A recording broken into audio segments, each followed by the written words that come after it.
subir de intensidad conforme vaya avanzando.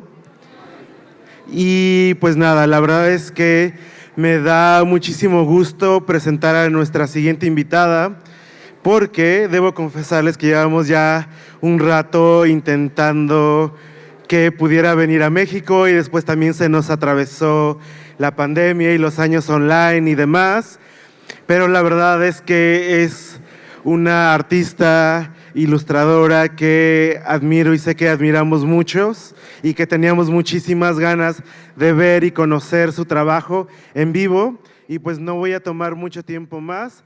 Quiero que le den una gran bienvenida desde Colombia a Lorena Álvarez.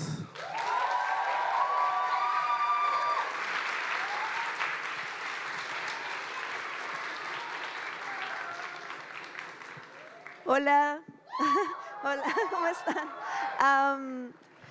Primero que todo, quiero darle las gracias por recibirme. Creo que esta es como la mayor audiencia que he tenido y pues eso me alegra mucho y me aterra al mismo tiempo. Nada, arranquemos. Yo soy ilustradora y bueno, en un panel que hice, en el que participé hace unas semanas, nos preguntaron a los artistas cómo nos describiríamos de niños. Y yo dije que yo era una niña que soñaba con ser Sailor Moon o con ser una de las chicas de Sailor Moon. Y así me dibujaba muchísimo en el colegio. Y creo que eso continúa. O sea, que todavía me sigo imaginando como pues como una Sailor Moon y todos esos deseos, todas esas aspiraciones, mis miedos, el conocimiento que he adquirido, pues han tomado forma en mis dibujos. Yo soy ilustradora de tiempo completo y traje esta imagen en particular, pertenece a un libro que se llama The Magical Jet, porque refleja un poco lo que yo soy. Ese libro me gustó mucho, la autora me lo mostró, me comentó sobre él y me gustó muchísimo porque es un libro sobre la paciencia y sobre aprender cosas nuevas todo el tiempo. Y me ayudó mucho porque yo soy súper impaciente. Y hacerlo fue como un ejercicio también de cómo me gusta estar aprendiendo cosas nuevas, ensayando nuevos materiales, nuevas técnicas, aprender a tocar mal la guitarra, aprender a tejer mal. Pero todas esas son cosas que creo que enriquecen mucho mi trabajo.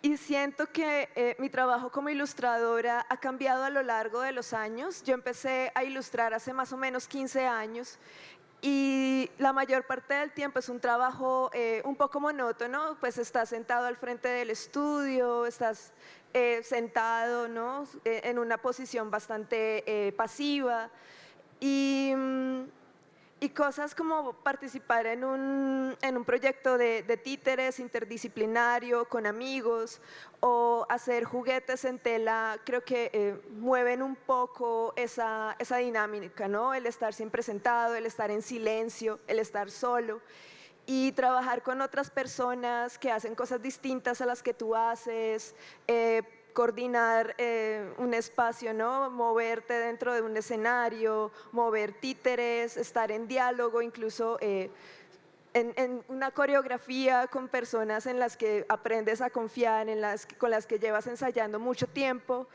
También me enseñó mucho que ilustrar no solamente significa dibujar, sino también estar muy pendiente de lo que te aportan otras personas y de reunir esa experiencia y de expresarlas en el dibujo y en otras técnicas, de nuevo, como en hacer juguetes, en diseñar personajes.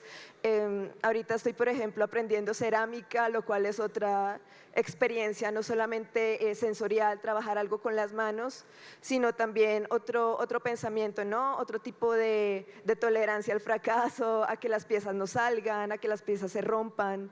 Y siento que todo eso aporta lo que termino mostrando en mis ilustraciones y en mis cómics.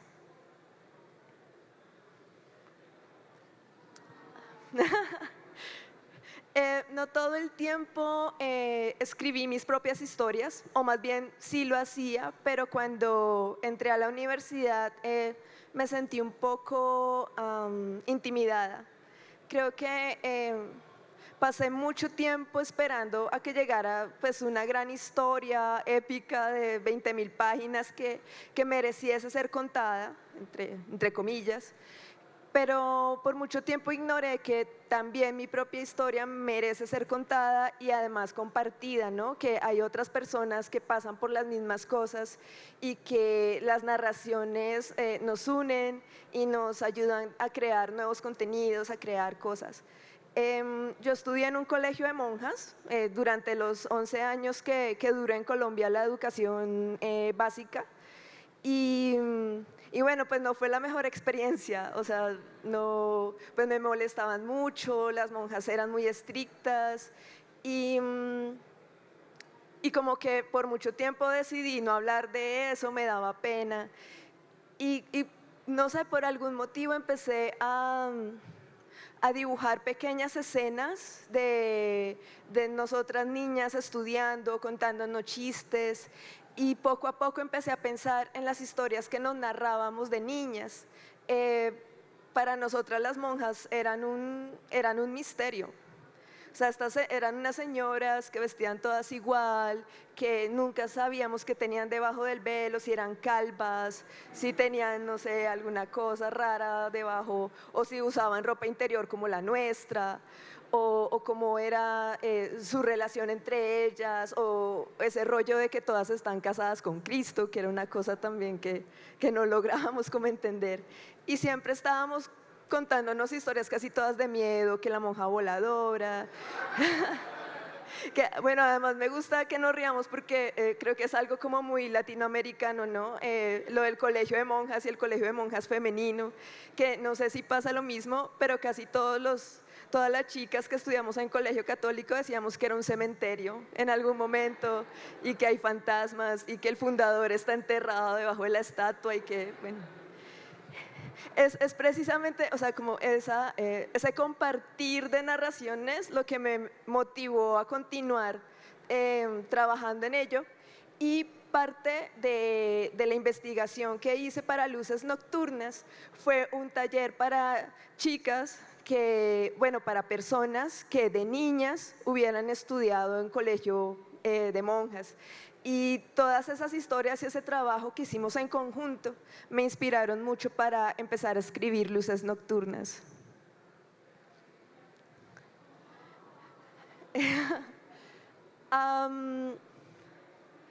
Este proceso también me llevó a pensar en los espacios del colegio y tomé la decisión en ese momento, o sea, no de tomar, o sea, de tomar fotografías, de recuperar documentos, de revisar los anuarios, el carnet, el uniforme, pero para la historieta lo que decidí fue, ok, no copiar esas referencias tal como estaban, o sea, mi uniforme no es igual al uniforme de Sandy o de las niñas, mi colegio no es igual al colegio que está aquí dibujado, pero es más bien tomar esas referencias y confrontarlas con mi memoria. Entonces es más como una reflexión de las cosas que recuerdo, cómo las recuerdo, qué sentimientos motiva eso y los espacios tal como son en la realidad.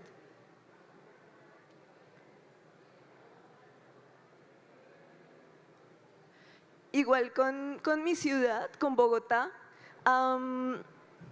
aquí pasó algo muy bonito y es que a mí me gusta mucho el barrio donde crecí. Es un barrio de clase media, clase trabajadora y tiene estas calles llenas de negocios, llenas calles por las que son un poco difíciles de caminar. Sí, en Bogotá llueve mucho y hice el mismo ejercicio. Además, Luces Nocturnas fue la primera oportunidad que tuve para dibujar mi cotidianidad y para dibujar los espacios donde vivo, los espacios donde viví. Y, y aquí también aproveché para combinar muchas cosas. Hay elementos muy de los 80, de los 90, cuando yo era niña, y también algunos elementos modernos como la tienda de internet, y combinados con los buses viejos llenos de colores que fueron reemplazados por el Transmilenio, los mercados, la gente que camina en la calle, el cableado.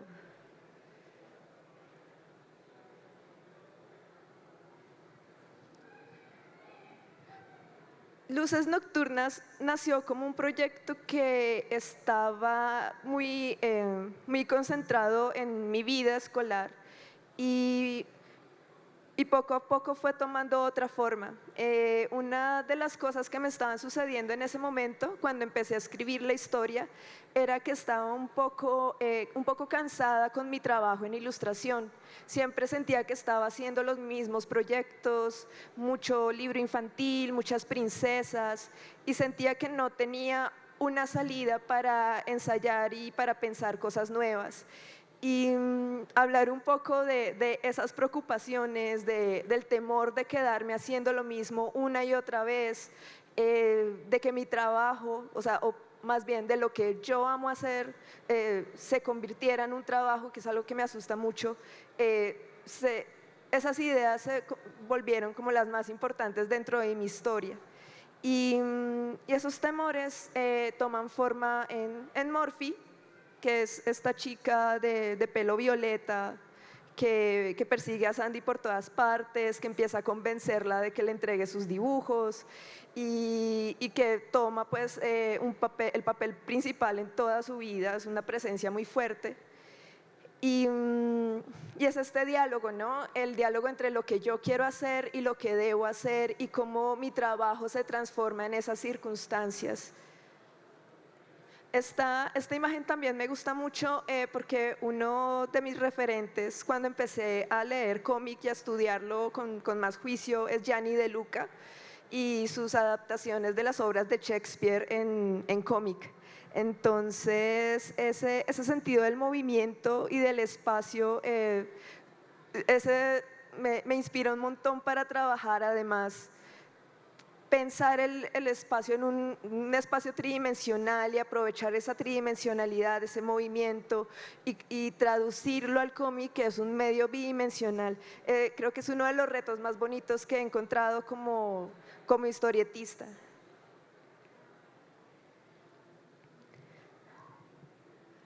A medida que pasa la historia, y aquí vienen los spoilers, empiezo a revelar un poco la naturaleza de Morphy y para representarla como un monstruo pensé mucho en una de mis pinturas favoritas, que es el Jardín de las Delicias del Bosco.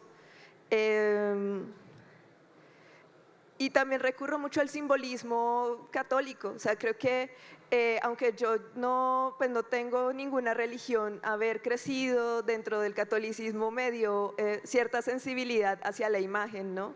Siempre estamos mirando estatuas, cuadros, las estampitas, la joyería, todos esos símbolos que las personas usan están como muy presentes y quise también pensar un poco sobre eso, ¿no? Como esa presencia de la imagen al crecer, de la imagen religiosa al crecer. Y el Bosco creo que me gusta mucho porque siento que él transforma esa simbología y no sé, pues también cuando veo esa pintura, cuando veo esa pieza, pienso mucho como en que, me pregunto mucho más bien qué fue lo que él pensó cuando dibujó todas esas personitas y esos monstruos y todos entre sí en un montón de interacciones. Y no sé, también cuando lo interpretan está súper abierto, ¿no? Muchos dicen que es precisamente la imaginación medieval, o yo no sé, a veces pienso que tal vez era un señor, un pintor al que le gustaba dibujar monstruos y gente desnuda y se divirtió con la pieza. Creo que esta es la referencia más clara al problema que les venía contando de cómo me sentía cuando ilustraba muchas veces, cuando estaba haciendo lo mismo una y otra vez y pensaba que se estaba volviendo un trabajo que pasaba mucho, pues sí, por el dinero, o sea, ilustrar es lo que pues es mi modo de vida. Y pues obviamente eso me trae muchos conflictos, o sea, si estoy avanzando lo suficiente, si estoy proponiendo cosas nuevas o si lo que estoy haciendo está limitado por otras condiciones que están fuera de mi control, ¿no? Lo que pasa con el mercado, lo que pasa con la economía, lo que pasa con lo que pueda estar de moda o no en las librerías, cosas así. Eso a veces me preocupa como alguien que tiene un trabajo creativo. Y, y bueno, tomé como referencia este grabado de Goya, El sueño de la razón produce monstruos, porque esa imagen siempre me trae como una sensación de agobio y era el agobio también lo que me movió a escribir Luces y a empezar a trabajar en el cómic. Am, y bueno, pues para cerrar esta primera parte, creo que este libro no tiene un final definido. Sandy nunca mata a Morphy, no la encierra, no la hace pagar, porque creo que es un problema que tengo que resolver el resto de mi vida, ¿no? Siempre estar preguntando o preguntándome cómo puedo progresar como artista, cómo puedo progresar como alguien que dibuja, qué cosas puedo proponer desde lo que hago. Y, y sí, esa fue la parte más difícil de escribir, el final de la historia. Y creo que esa fue como una de las quejas que tuvieron muchos lectores al principio. Y claro, obviamente me preocupaba mucho, pero siento que ese final abierto, ese final un poco indefinido, refleja lo que sucede conmigo y con mi proceso.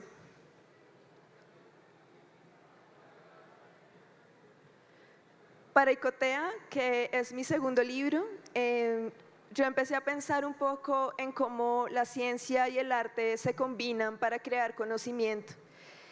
Y empecé a leer algunos científicos, algunos filósofos, y también iba comparando esos textos con las piezas de arte que admiro, con la música que escucho. Y bueno, empecé con esta referencia, la tortuga universal, que es un mito que está presente en algunas culturas alrededor del mundo y que sostiene que la tortuga dentro de su caparazón contiene el universo o lo mantiene arriba, o sea, lo sostiene en su caparazón. Y a mí me pareció súper bonita esa narración, porque también habla un poco de cómo hay cosas muy pequeñas, como una semilla, como una espora, que contienen cosas gigantes, ¿no? Como un potencial inmenso dentro de ellas. Y también otro de los animales símbolos a los que hago referencia en Icotea es la rana, que en la cultura muisca representa el agua y la vida.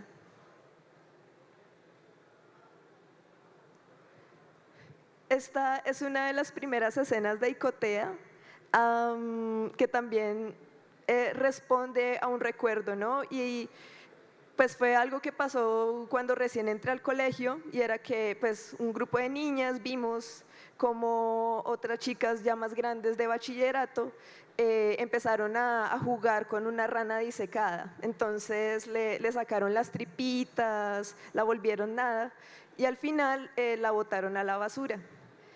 Y, o sea, no sé, o sea, todavía me pregunto si el recuerdo es real o no, pero cuando las niñas nos acercamos al bote de basura, al ver a la ranita abierta, yo recuerdo que los órganos de la ranita se seguían moviendo. Y pues fue algo que en ese momento me impactó mucho y que, no sé, en ese momento, como que en el momento en el que estaba escribiendo la historia, volvió y encajaba muy bien en lo que quería contar. Y Cotea es también la historia de cómo precisamente ese conocimiento que nosotros estamos tejiendo constantemente cambia la manera en la que nos relacionamos con la naturaleza. Y como el lugar en el que sucede todo, escogí un humedal. Los humedales en Bogotá son bastante importantes, suelen ser pequeñas áreas donde se encuentra una laguna un pedacito de río y se crea un pequeño ecosistema. Y pues es bastante peculiar porque a pesar de que forma parte del ecosistema de la ciudad, hasta hace más o menos 30 años, 20 años, empezaron a crear políticas para protegerlos. Antes dependían mucho de las comunidades que tenían alrededor para su cuidado. Y por eso dibujé el humedal no como un espacio prístino, perfecto, sino que también tiene pistas de la presencia humana, ¿no? Entonces hay un poquito de basura en una esquina, hay un tubo de concreto cruzando el río, escombros y obviamente la visita de las niñas, ¿no?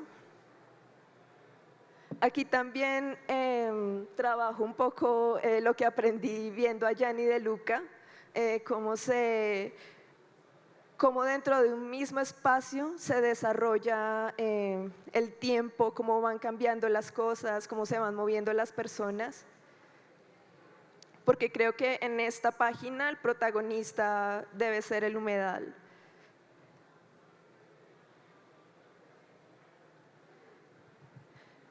También empecé a mirar como referentes imágenes de hongos, imágenes de bacterias. Me gusta mucho porque son seres que no tienen cara. Entonces creo que tienen un potencial muy bonito de convertirse en personajes de muchas maneras, de transformarlos. Pueden ser, no sé, se convierten en un vestido, en un personaje. Y además me gusta mucho esa precisión matemática que tienen al crecer.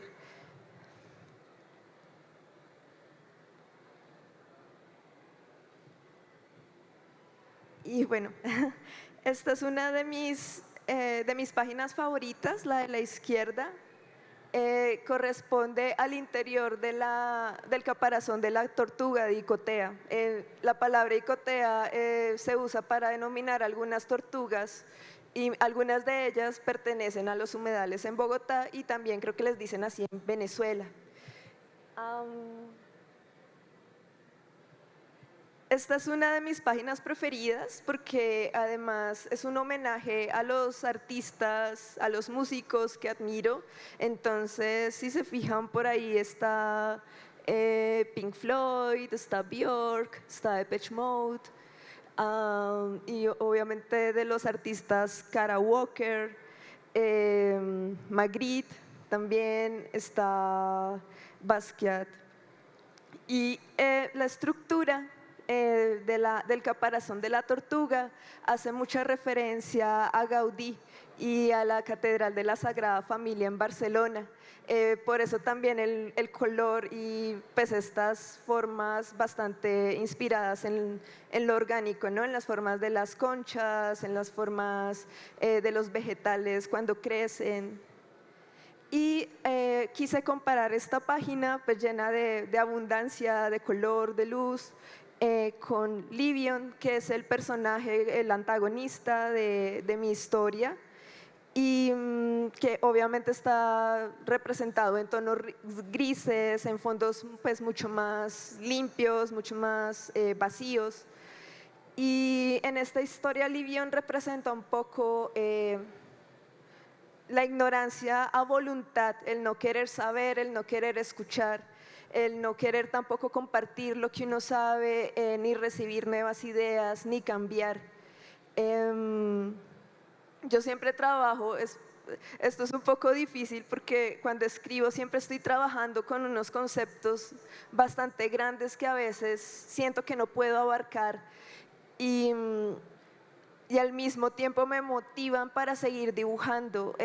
Cuando empecé a leer estas filósofas, a Donna Haraway, a Rosy Braidotti y escritoras como Úrsula Le Guin y Octavia Butler, yo sentí que trabajaban temas que me quedaban muy grandes, pero a la vez me inspiran muchísimo y que yo quiero llegar a entender a través del dibujo y de la narración. Y bueno, creo que es un poco también la conclusión de Icotea, ¿no? Como o sea, como pensar que somos pequeños en el universo, pequeños en el mundo, no debería ser algo malo, sino la ocasión, el motivo para seguir aprendiendo más, ¿no? Y también un poco de humildad ante ese conocimiento y pues en el ambiente que nos rodea, ¿no? Y bueno, aquí también hay spoilers, pero de mi tercer proyecto.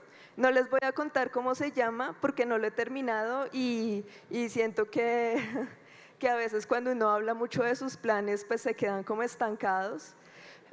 Pero en esta ocasión, continuando un poco la idea de Icotea alrededor de la naturaleza, de cómo nos relacionamos con ella y cómo la contamos, empecé este proyecto que incluye un poco de investigación sobre cómo hemos contado y mostrado la naturaleza pues, durante todo este tiempo que estamos acá, ¿no? Y sobre todo en el sistema educativo, como siempre estamos pensando en categorías, como siempre estamos pensando, por ejemplo, en pirámides, en estructuras jerárquicas que aunque nos permite entender un poco lo que pasa en la naturaleza, también nos obliga a pensar en ella como en un sistema de jerarquías, de orden, de que hay unos seres más evolucionados que otros, más avanzados, más inteligentes, etc.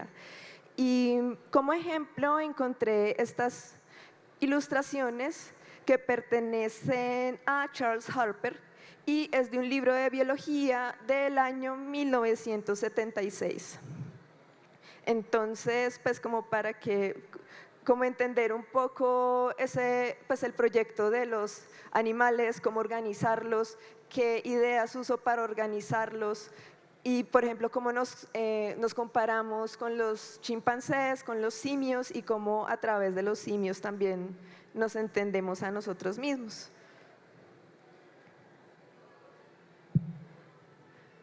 Continuando un poco con esa idea, también empecé a mirar artistas, diseñadores, arquitectos que trabajaran con biólogos y científicos, ambientalistas también, para crear proyectos que cambiaran la manera en la que nosotros usamos la naturaleza y creo que el verbo usar aquí es bastante importante porque estos proyectos precisamente tratan de subvertir esa idea, ¿no? De usar la naturaleza, sino de trabajar en conjunto con ella para crear nuevas cosas. La imagen aquí a la izquierda es de la arquitecta y diseñadora Neri Oxman. Ella tiene un laboratorio en el cual trabaja interdisciplinariamente con otros diseñadores, con biólogos, matemáticos, etc. Y este proyecto en particular forma parte de una investigación sobre cómo usar los gusanos de seda sin necesidad de matarlos. La seda sale del huevito que hace el gusano que teje alrededor de sí mismo para transformarse en mariposa y para sacar la seda hay que hervir esos cocoons, esas bolitas y pues en el proceso se mata el gusano. En este proyecto la idea es que el gusano no muera y aún así continuar la producción de seda. Y en la derecha es un proyecto de Ana Dumitrio, quien es artista plástica, y ella trabaja con científicos para pensar en cómo cambiar la memoria celular para que ésta crezca de formas bastante inusuales, ¿no? Creando joyas, creando vestuario, etc. Y bueno, pues es que esto ya se volvió como una charla de biología, pero es que a mí me gusta mucho la biología y como les contaba, esto pues me lleva a dibujar mucho y esto forma parte del nuevo proyecto en el que estoy trabajando, que retoma, o más bien, sí, que retoma esas ideas de convertir a esas estructuras biológicas, las semillas,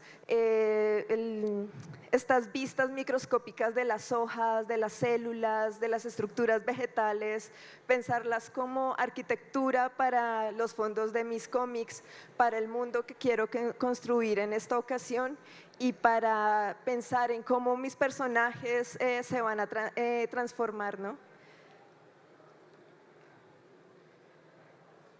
Estos son algunos estudios que hice para este proyecto, de nuevo basado en cosas que no podemos ver a simple vista, en cómo crecen los hongos, en cómo las semillas se abren y se convierten en árboles, en cómo se reproducen las esporas y combinándolas un poco también con cosas, ¿no?, que están como en el espectro contrario, o sea, no solamente estoy viendo cosas muy, muy pequeñas, sino también muy grandes y pensar cómo se verían a nuestra escala o cómo estoy pensando en un mundo que no solamente es el fondo en el que los personajes se mueven, sino que en este caso es un protagonista más en mi historia.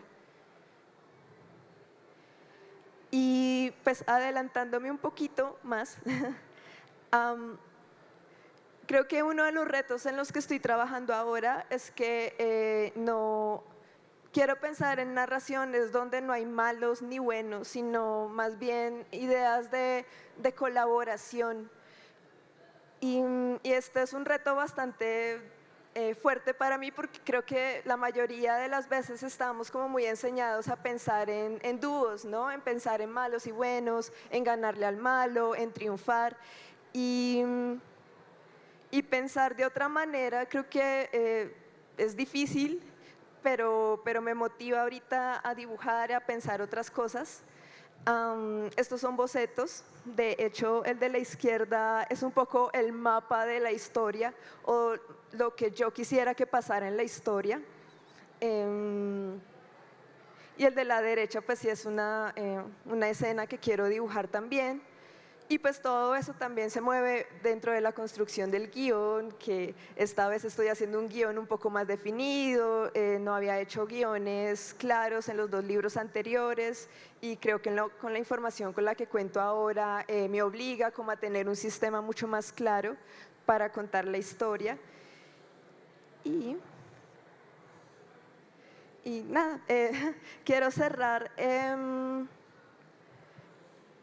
Pues creo que la conclusión, o bueno, no conclusión, creo que la idea que sostengo ahora, la idea que me motiva ahora para seguir dibujando, para seguir pensando en historias, es que quiero pensar que lo siguiente va a ser algo nuevo, quiero aprender algo nuevo. Creo que lo dije desde el principio y lo retomo, para mí es súper importante estar pensando en cosas nuevas, aprender cosas nuevas, así no las entienda del todo.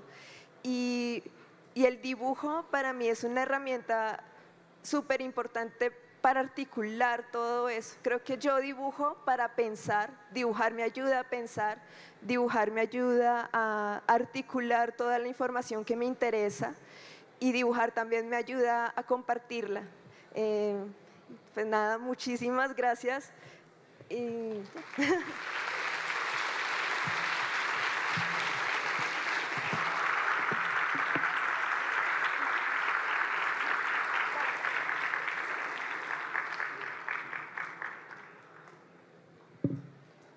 Entonces, creo que tenemos unos minutos para las preguntas. Uno. ¿A quién? ¿Bajo? Sí. Pues preguntas y respuestas, ¿ok? Ah, no. ¿A quién quieres? Ya. Se va a hacer la... Ya. ¿Quieres escoger a las personas? Si quieres yo les llevo la... Sí, porfa. Vale. Te me hago acá. ¿Yo las escojo? Sí, escógelas. A ver, pues bueno. Ay, hola Lorena, soy muy fan de tu trabajo, me emociona mucho pues que estés aquí. Y bueno, tengo varias preguntas, pero creo que voy a dejar dos nada más para que todos puedan pasar. Quería preguntarte como ¿qué tanto ahora mismo en tu vida profesional te estás dedicando a trabajar en proyectos personales y no como para otras personas? Y como, ¿cuál sientes que es o qué ha sido para ti la diferencia más grande entre trabajar en tus proyectos como autora y en trabajar como para las historias de otras personas? Y también, o sea, ahorita nos estabas comentando que uno de los últimos bocetos que nos mostraste era como un mapa de tu historia y que ahorita estás como trabajando más un guión como más formado. Me preguntaba, entonces, ¿cómo fue que trabajaste los 2 libros anteriores, no? Como Claro. un poquito eso. Muchas gracias. Vale, pues creo que siempre estoy buscando ese equilibrio entre mis proyectos personales y lo que hago profesionalmente. No he hallado, obviamente, el punto perfecto y creo que nunca lo voy a hacer, pero cada vez más creo que ambos se deben alimentar, ¿no? Uno al otro. Y también pasó algo muy bonito con los cómics y creo que fue que me abrieron la oportunidad de hacer otras cosas en ilustración.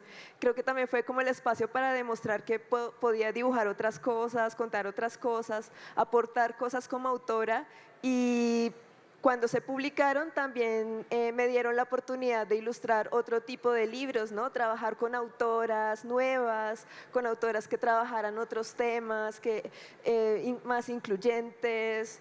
Entonces, sí, ahí creo que el equilibrio no lo voy a encontrar nunca, pero sí quiero que ambos aspectos de mi trabajo se alimenten uno al otro. Y sobre el guión, bueno, yo lo que empezaba a hacer era como anotando muchas cosas, todas las cosas que leía, todas las ideas que tenía y poco a poco las iba organizando dentro de la narración.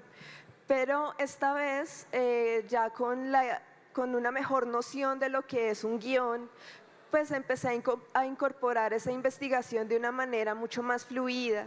Entonces ya estoy pensando un poco mejor en los diálogos, que creo que es una de las partes más difíciles para mí al narrar. Y, y hay una estructura lógica más clara. Sí, creo que también aprecio mucho el escribir música y podría, por ejemplo, escribir un final. Eso es Pixelatel muy es una oportunidad difícil de para... escribir, cómo controlar el ritmo de la narración. Y bueno, todas esas cosas me ayudaron mucho en este proceso que estoy desarrollando en este momento. Vale. Hola Lorena, Hola. gracias por venir, bienvenida a Guadalajara. No, gracias. Mi pregunta es, ¿cómo sueles abordar el proceso de composición de las páginas para que se vean tan claras, tan organizadas, pero sin perder como esa esencia tan tuya, de que se vean orgánicas, de que se vean naturales, de que parezca que las ilustraciones están naciendo en el papel, que están creciendo en el espacio? No sé. Vale, pues muy técnicamente lo que yo hago primero es definir obviamente el espacio de toda la página que voy a trabajar y matar el blanco. Entonces matar el blanco es trazar líneas de simetría, algunas líneas de composición que también me ayudan un poco como a matar la ansiedad de enfrentarme pues a la página en blanco y también me ayuda a encontrar equilibrios con los paneles, que además se volvió una de mis partes favoritas. Es muy raro definir los paneles, cómo se componen entre sí. Y también pienso mucho en el cine, en lo que sucede con el cine. Y yo me imagino, trato de imaginarme que cuando estoy dibujando algo, estoy proponiendo una cámara dentro del espacio. Entonces ahí empiezo a pensar en líneas de fuga, en cómo los puntos de vista que quiero proponer. Y eso me ayuda mucho luego ya a trazar las líneas de composición que me van a ayudar a bocetar.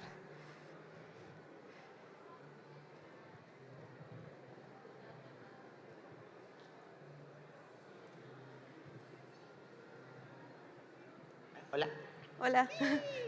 Hola Lorena, mucho gusto. Soy Ay, mucho realmente gusto. fan de tu trabajo. Ay, gracias. Se me fue la pregunta por un momento. Lo que iba, tu trabajo es impresionante. No solamente tienes una novelografía, tienes 2 y es una serie, por así decirlo. Pero una cosa que no se suele hablar al respecto es cómo logras proponer esta idea a una editorial, cómo es que te la compraron, cómo se hace un pitch para una editorial. Porque aquí hemos visto muchos acerca de animación, pero cuando es de cómic es de, pues, sé que hay cosas diferentes, más no sé cuáles. ¿Qué tips nos podrías decir para hablar con ellos? Vale, pues yo admito que tuve un poco de suerte para publicar los 3 libros porque lo que yo hice en ese momento, mejor dicho, me voy más atrás. Cuando yo empecé a escribir cómic, yo no me imaginé que iba a escribir una novela gráfica de una vez. Y lo que yo hice fue reunir estas historias en una pequeña antología. Mi primera propuesta era una antología muy corta de 3 historias que estaban completamente inconexas. Lo que hice fue armar ese proyecto, presentarlo y empecé a buscar editoriales que fueran similares a lo que yo hago, que tuvieran autores que yo admiro mucho y que propusieran cosas nuevas. Entonces yo encontré a Nobrow, que estaba con convocatoria abierta en ese momento, pues tenían unos requisitos muy claros: presenta tu proyecto, presenta un portafolio, una carta de presentación, un resumen del guión, y lo que yo hice fue como llenar cada uno de esos puntos y enviarlo. Y digo que fue un golpe de suerte porque me respondieron enseguida, me dijeron: sí, nos encanta tu proyecto, pero nos gustaría mucho más si cada una de esas historias cortas, que en ese momento no tenían más de 8 páginas, cada una de esas historias la tomaras y la convirtieras en una novela gráfica. Entonces, pues me alegré mucho y luego casi me muero del susto porque fue un reto bastante importante para mí, pero pues me alegra mucho de haberlo asumido.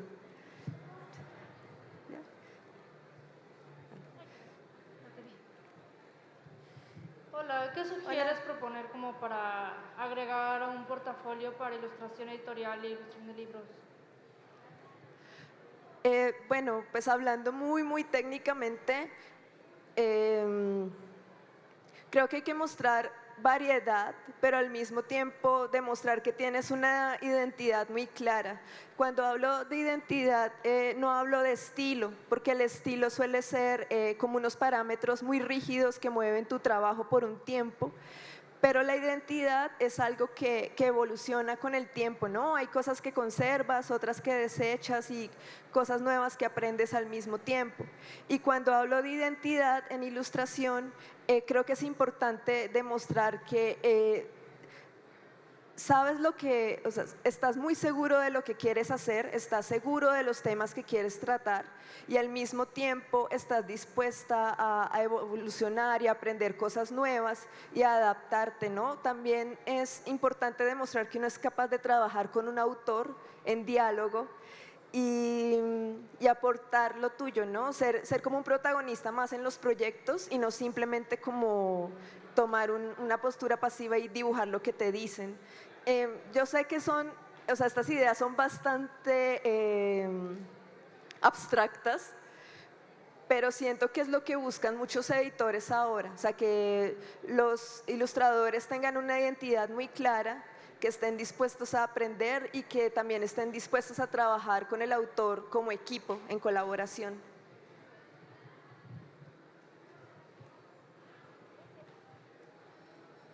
Hola, ¿qué tal, Hola. Lorena? Antes Hola. que nada, pues, qué genial verte por aquí. Llevo tiempo siguiendo tu trabajo y es muy genial. Tengo 2 preguntas que considero que son breves para poder contestarlo las 2. Una es, justo ahorita tuvimos el Jam de cómic y estábamos viendo sobre los estilos narrativa visual que son un poco híbridos, ¿no? Como este asunto de poner álbum ilustrado, de poner en este tipo de cuestiones me gustaría saber tu opinión, porque veo que tienes una composición de página muy libre y tienes también, por ejemplo, este tipo de formatos que no solo son maravillosos, sino que es toda una secuencia de tiempo, pero a través de un espacio. Y la segunda pregunta es que, me encanta tu paleta de color, pero bueno, con mi experiencia editorial sé que es difícil lograr esos colores cianes en la impresión. Okay, si sí. tienes algún consejo para poder lograrlo mejor. Y muchas gracias. Vale, gracias. Bueno, con la impresión depende, porque hay a veces las impresoras, o bueno, los impresores más bien, tienen opciones, ¿no?, para lograr un gamut más amplio de color. Yo soy la pesadilla de los impresores precisamente porque muestro estos colores, pero pero también estoy dispuesta como a colaborar, ¿no? Como a mantenerme dentro de un límite, y lo que yo hago aquí siempre es poner los punticos en las esquinas de Photoshop todo el tiempo, ¿no? Los límites del gamut, siempre estoy ahí. Ay, se me olvidó las otras preguntas. La composición de páginas, sí. Ah, formatos híbridos, ¿te refieres como a con...? Ah, sí, claro. Sí, creo que también esta fue siempre como un proceso en el que no podía dejar de ser ilustradora, no quería dejar de ser ilustradora, entonces también combiné el conocimiento que yo había adquirido en todos estos años y bueno, creo que también un poco dentro de mi ingenuidad al hacer mi primera novela gráfica, pues me permitió pues simplemente no preocuparme mucho por la rigidez del panel, sino pues aportar lo que yo sé de ilustración y proponer dobles páginas o secuencias de 4 páginas también en las que el personaje se mueve y hace un montón de cosas. Y pues ya ahorita que lo estoy usando de una manera más consciente, creo que también ahí trato de proponer una fluidez en el tiempo, ¿no? Que no es algo como que una cosa está primero el 1, luego el 2 y luego el 3, sino que en la lectura también puedas moverte en esa página y no preocuparte tanto de esa secuencia, sino de la idea que trato de mostrar. Vale, gracias. Bueno, pues Lore, muchísimas gracias Ay, por muchas compartir gracias. tu maravilloso trabajo. Vamos a darle Qué un pena fuerte los nervios. aplauso.